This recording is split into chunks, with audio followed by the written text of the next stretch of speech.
Allez, on rentre tout de suite dans le vif du sujet. Bienvenue dans ce décryptage où l'on va démonter, pièce par pièce, les rouages cachés de la réussite commerciale.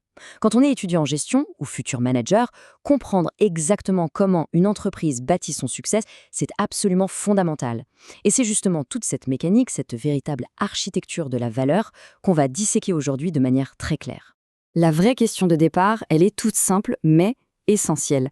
Qu'est-ce qui crée véritablement la valeur d'un produit? On le sait bien, c'est pas magique.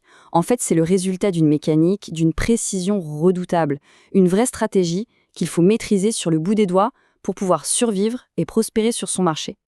Alors, pour bien visualiser tout ça, voici notre feuille de route. D'abord, on va décortiquer la notion de chaîne de valeur.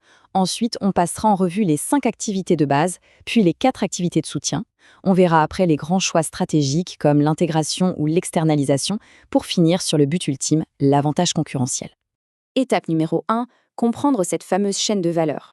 Ce qui est vraiment super intéressant avec ce modèle, pensé par Michael Porter, c'est qu'on arrête de voir l'entreprise comme un gros bloc figé. À la place, on l'imagine comme un système ultra dynamique, où chaque étape, chaque maillon ajoute une valeur cruciale.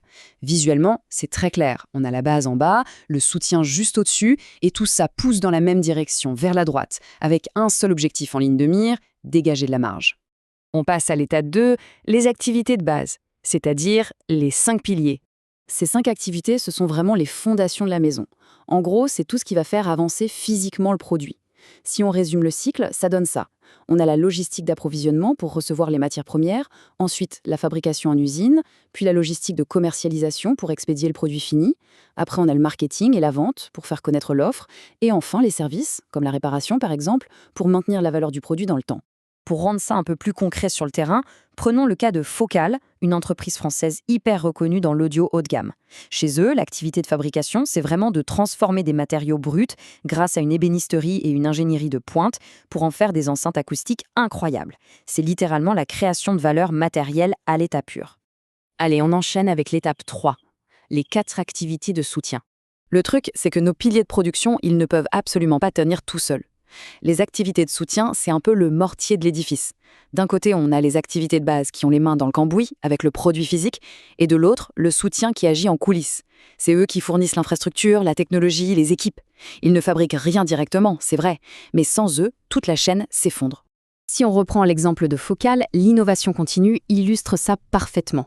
On a des logiciels d'ingénierie, des studios de recherche et développement, des infrastructures d'aménagement de pointe.